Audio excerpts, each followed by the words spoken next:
Pasamos la noche en un lujoso hotel en el centro de la metrópoli. Normalmente no lo hacemos, así que fue un placer especial.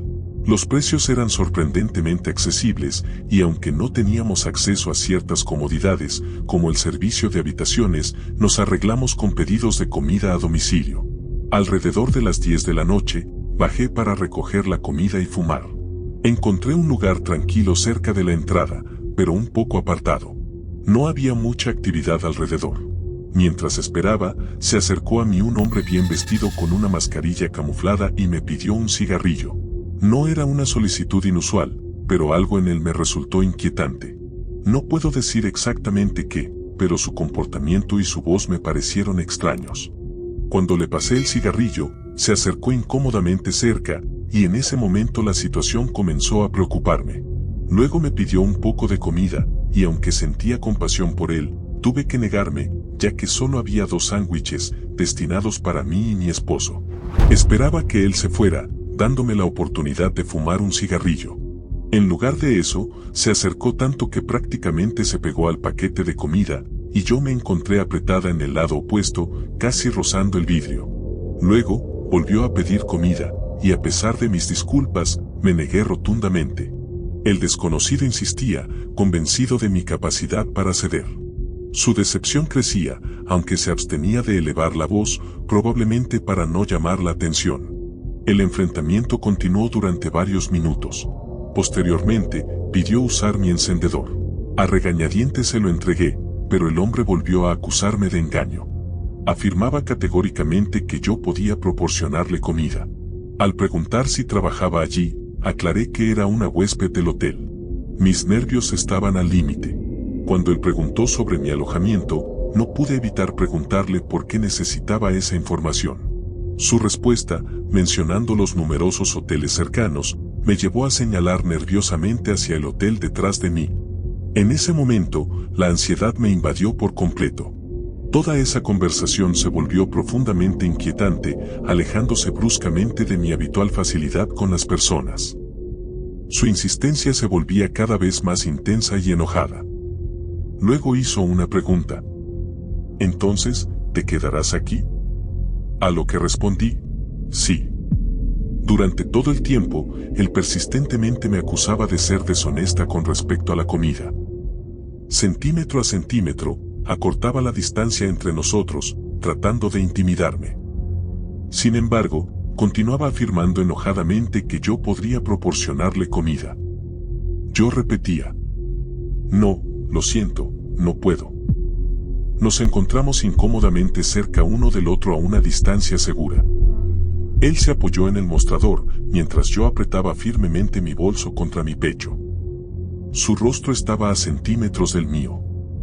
Luego preguntó, «¿Estás aquí con tu novio?» Respondí, «Con mi esposo», y noté cómo miraba mi mano. Lentamente comencé a retroceder hacia la puerta trasera, que estaba a unos 40 centímetros de distancia. Esperaba que la situación mejorara sin mostrar miedo, pero el miedo aún me dominaba. Su cigarrillo se consumió y se quedó con mi encendedor. Normalmente, para este momento, la gente ya lo habría devuelto. Sin embargo, el desconocido seguía exigiendo comida. Sintiendo la necesidad de afirmarme, insistí en devolver el encendedor, lo que aparentemente solo lo enfureció más. Volvió a exigir comida una y otra vez, cada vez más alterado. Finalmente, devolvió el encendedor, pero agarró mis 2 manos. En pánico, golpeé con los codos la puerta de cristal, tratando de llamar la atención del administrador, pero él no prestaba atención. Su ira crecía, murmuraba algo, pero yo estaba demasiado asustada para entender sus palabras. Todo lo que quería era ayuda. Si alguien que me conociera hubiera visto eso, entendería que no habría golpeado la ventana y gritado por ayuda si no estuviera completamente aterrorizada. Las lágrimas corrían por mi rostro cuando me encontré en una oscura calle lateral por la noche, sintiéndome completamente impotente. Mi único instinto era escapar. Ni siquiera pensé en cómo podría lastimarme, todo en lo que podía pensar era, estoy en peligro, necesito huir. Así de fuerte era mi miedo. Cuando el hombre aterrador notó mis lágrimas, su reacción fue enojo y me atrajo violentamente hacia él.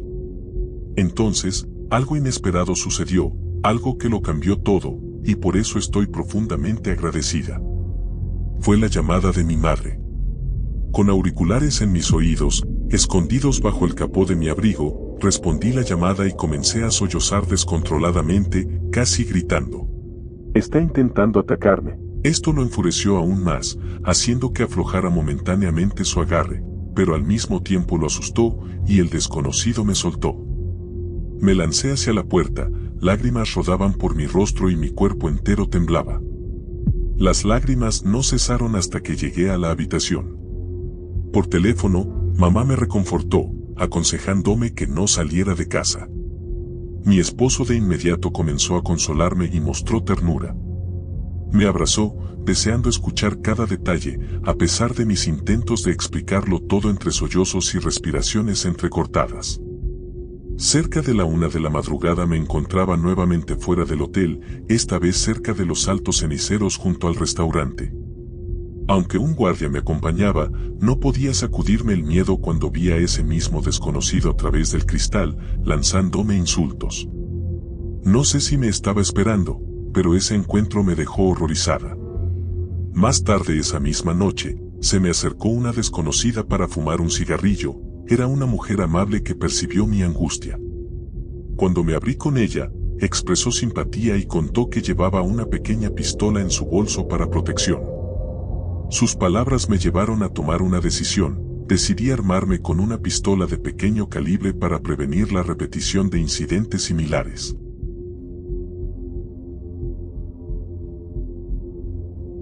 Decidimos alojarnos cerca del Parque Nacional con mis amigos, fue en el año 2007. Mi mejor amiga estaba en la ciudad y logró conseguirnos una buena habitación en un motel cerca de los bares, utilizando sus puntos. Regresamos al motel tarde, pero aún antes de la medianoche, estábamos ebrios, pero no inconscientes. Nos preparamos para dormir en pijamas y nos dormimos felizmente en la cama doble. Después de unas horas, me desperté con la vista borrosa y vi a un hombre alto mirándonos. Atónita, pregunté tranquilamente. ¿Qué hace aquí? Mi amiga se despertó al oír mi voz y preguntó qué pasaba. El desconocido parecía petrificado, como un ciervo bajo los faros. Nos dijo que era de seguridad del motel y que habían reportado disturbios, así que vino a pedirnos que nos comportáramos más tranquilamente. Confundidos, le dijimos que llevábamos durmiendo varias horas. El hombre dijo que todo estaba bien y nos deseó buenas noches. Salió por la puerta y volvimos a dormir.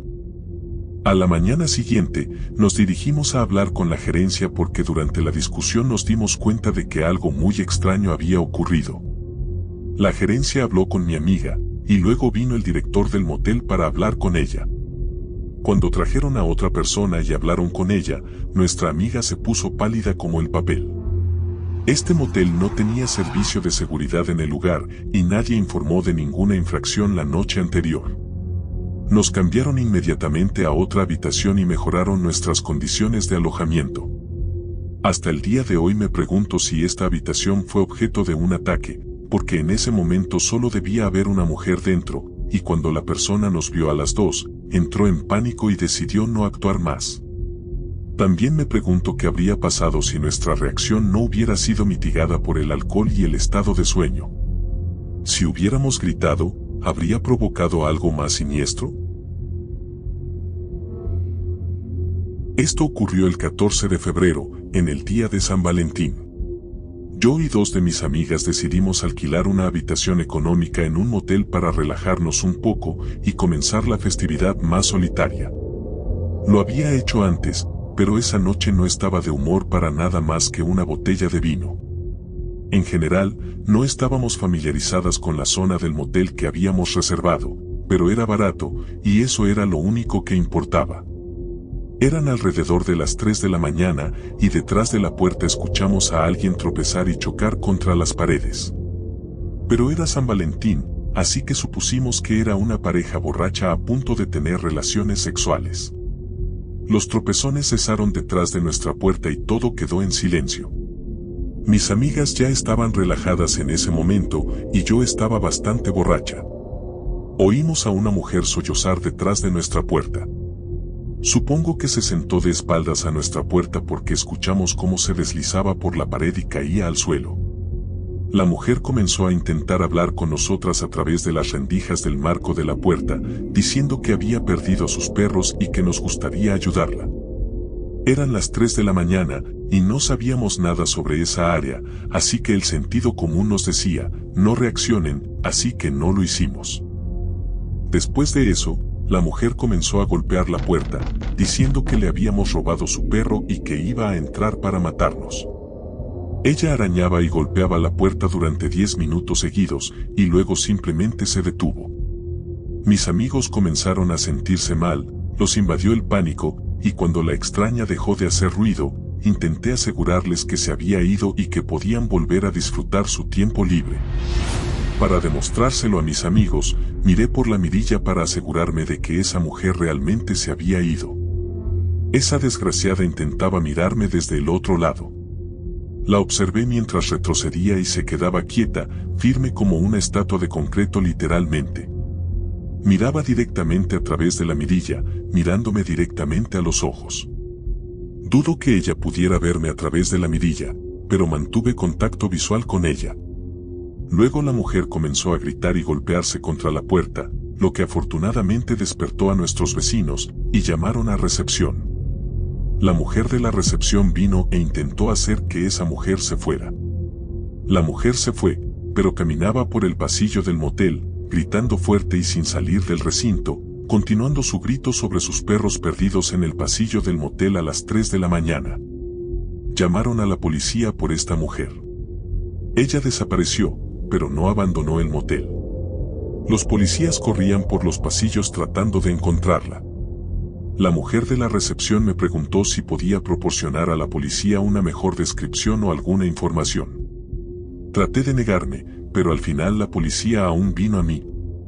Dijeron que no vieron a esta loca irse y supusieron que todavía estaba adentro. Así que los policías simplemente dijeron que la vigilara y llamara a la recepción si algo sucedía. Los policías se quedaron en la entrada del motel durante unos 30 minutos más y luego se fueron. Resultó que esta desquiciada simplemente estaba drogada, pero aún así, escuchar cómo esta mujer golpeaba su cuerpo contra la puerta, diciendo que nos mataría, fue lo suficientemente aterrador. Nos fuimos temprano por la mañana y no regresamos. Se puede agradecer a esta mujer por arruinar nuestro viaje y nuestra diversión. Esto ocurrió hace aproximadamente 2 años. Trabajaba en un hotel que tenía alrededor de 50 habitaciones distribuidas en 3 pisos. Yo era la única empleada en el edificio después de las 5 de la tarde, y debo mencionar que soy una mujer llamada María. El hotel está ubicado en la parte más remota de la ciudad, pero es considerado uno de los más agradables, por lo que muchas empresas envían a sus empleados aquí para obtener habitación y comida, en lugar de ir a moteles más desolados en el otro lado de la ciudad. Algunos de los clientes eran excelentes huéspedes, otros eran una completa porquería, pero supongo que eso sucede en todas partes. El diseño del edificio era bastante sencillo. Entrabas por la entrada principal, pasabas por el vestíbulo y justo después de las puertas automáticas estaba el área de recepción. De una forma u otra, se acercaban las últimas horas de mi turno. Esa noche estaba tranquila, salvo por algunos grupos de trabajadores a los que había registrado unas horas antes. Noté un todoterreno negro, deteriorado, oxidado, que se acercaba a la brillante alfombra iluminada mientras preparaba los documentos de registro. De él salió un hombre completamente cubierto de suciedad. Supuse que acababa de salir del trabajo, ya que muchos hombres llegan sucios o aceitosos. Recuerdo claramente el olor que desprendía, algo que tampoco era inusual. Simplemente asumí que trabajaba en una plataforma petrolífera o en una obra. Tomé su identificación, se llamaba Miguel, y la escaneé en la computadora. También se mostró renuente a dejarme los datos de su coche, pero le expliqué que si no lo hacía, podrían remolcarlo por la mañana. Supuse que se dio solo porque planeaba quedarse aquí esa noche. Miguel pidió una segunda habitación cerca de la escalera en el vestíbulo para tener fácil acceso a las puertas de entrada para fumar. Tampoco era algo inusual. Después de recibir el pago, le entregué las llaves de la habitación. Le expliqué las normas de estacionamiento y cómo llegar a su habitación, que estaba justo al lado de la escalera, con la puerta en la pared opuesta. El huésped traía varias bolsas consigo, casi de inmediato subió las escaleras. Al bajar de nuevo, me acusó de haberle dado llaves rotas de la habitación. Tuve que explicarle que si las coloca junto al teléfono o un imán, que potencialmente podría estar en su billetera, las llaves se desactivarían. Le ofrecí subir con él para abrir la habitación y asegurarnos de que el nuevo juego de llaves funcionara. Miguel entró solo en la habitación, cerró la puerta y yo regresé al vestíbulo. Cuando volví a la oficina, algo extraño me llamó la atención en una de las cámaras. El hombre no salía del edificio, pero su automóvil ya no estaba en la entrada. No mencionó nada sobre estar acompañado por otra persona. Si hubiera estado con alguien más, tendríamos que haber cobrado por la persona adicional. Las puertas laterales no se abren si no tienes la llave de la habitación o no estás dentro del hotel. Así que empecé a vigilar las cámaras para asegurarme de que Miguel no intentara llevar gente adentro. Pasaron unos 20 minutos y noté que afuera no pasaba nada, excepto que este hombre bajaba las escaleras. Le sonreí cortésmente cuando salió a la calle. Se quedó afuera unos 10 minutos, simplemente parado en el garaje. Ahora lo veo en la cámara. Aunque me pareció un poco extraño, simplemente lo atribuí a que había salido a fumar. Con el tiempo dejé de prestar atención a eso y empecé a buscar mis papeles que necesitaba entregar antes de terminar mi turno. Miguel corrió de vuelta al hotel, con el cigarrillo aún en la boca. Le dije que debería sacar el cigarrillo afuera y apagarlo. Le dije que no permitíamos fumar dentro del edificio. Simplemente tiró el cigarrillo al suelo y lo apagó con su zapato. Luego se concentró en el televisor y terminó pasando una cantidad increíble de tiempo en el vestíbulo. Constantemente miraba hacia la puerta y me sentí incómoda. Durante este tiempo, el comportamiento amigable con el que Miguel llegó al registro desapareció por completo. Ahora parecía paranoico y agitado. Murmuraba algo para sí mismo, pero no podía escuchar qué exactamente. Después de unos 30 minutos de este comportamiento, le dije que debía regresar a su habitación porque no podía mantener a las personas en el vestíbulo mientras trabajaba en el cierre.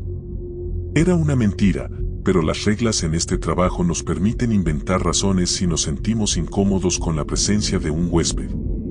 Miguel me pidió que lo llevara a su habitación porque se sentía incómodo y asustado. Le expliqué que no podía hacerlo por razones de seguridad.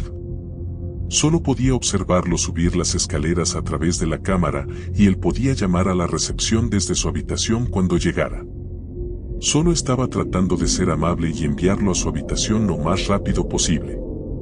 Subió, pero inmediatamente regresó y dijo que había olvidado dónde estaba su habitación y que yo debía mostrársela.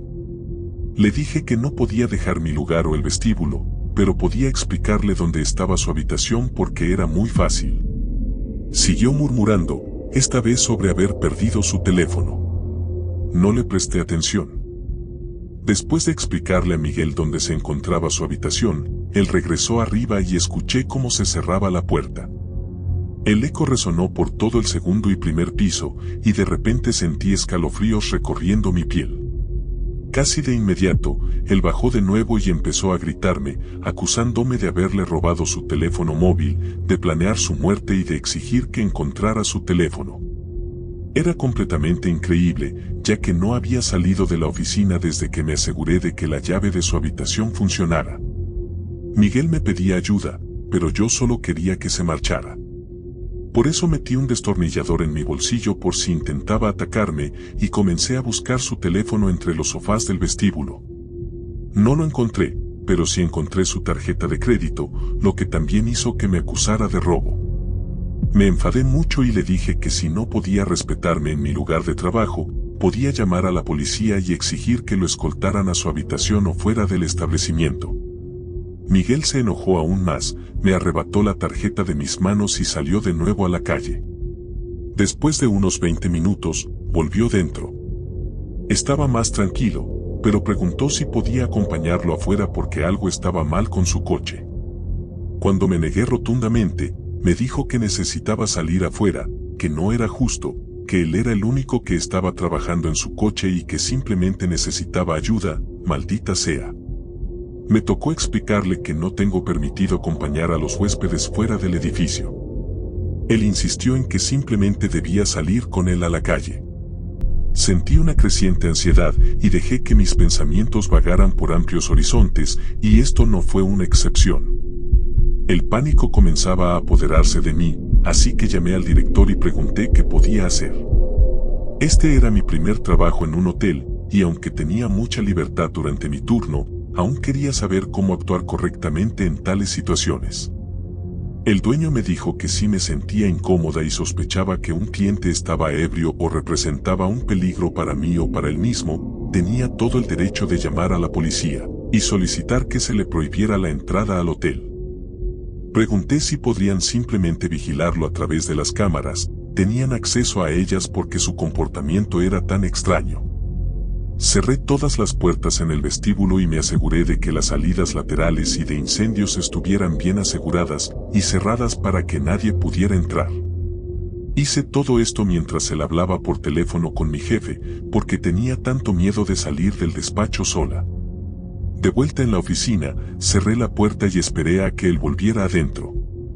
Mi jefe me ordenó simplemente vigilar las cámaras y mantener el teléfono móvil cerca por si tenía que pedir ayuda.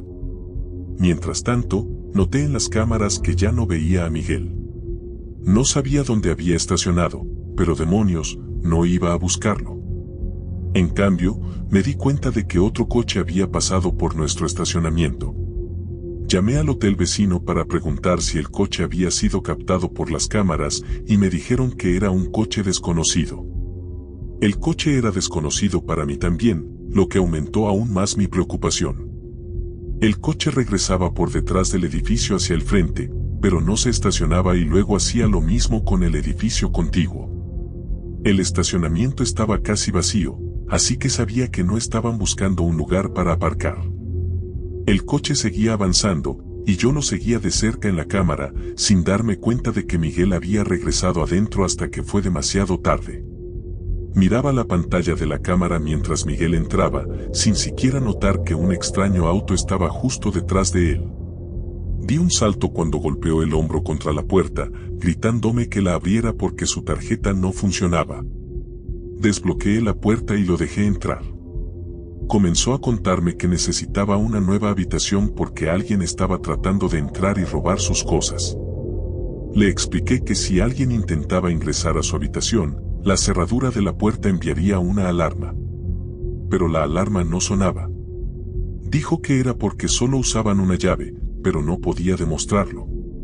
Le dije que si alguien más estaba en la habitación con él, podía llamar a la policía y ellos lo sacarían. A regañadientes, aceptó. Estaba aterrada, asegurándome de que no hubiera nadie afuera, le ordené a Miguel que se quedara detrás de mí. Subimos las escaleras y golpeé la puerta, anunciándome como una empleada del hotel acompañada por Miguel. Miguel no dijo nada y me dejó hablar. Después de unos segundos sin respuesta, desbloqueé la puerta con mi llave maestra. La habitación estaba vacía, pero parecía que alguien había estado revisando sus bolsos. Él no dijo nada, pero se acercó a mí. Salí de la habitación y le pedí a Miguel que cerrara la puerta detrás de nosotros, lo cual hizo. Bajamos y le prometí a Miguel que vigilaría las cámaras para asegurarme de que nadie apareciera. Durante todo ese tiempo, él estuvo sentado en el vestíbulo murmurando para sí mismo. Aproximadamente 10 minutos después, llamé al dueño del hotel. Le informé sobre lo sucedido y le pregunté si podía llamar a la policía o si debería simplemente esperar a ver si pasaba algo más. Mi jefe simplemente dijo que debía llamar a la policía y que podrían venir, interrogar a Miguel y sacarlo del hotel si fuera necesario. Dudé, pero al final igual llamé. Los policías llegaron y estuvieron interrogando a Miguel durante aproximadamente una hora, luego lo sacaron del lugar. Resultó que lo estaban buscando por robo en otro estado. Presentaron una queja contra mí porque no les informé sobre el comportamiento extraño de Miguel antes de que llegaran. Después de eso, nunca más lo vi, y hasta el día de hoy me pregunto qué habría pasado si él hubiera estado en la habitación conmigo.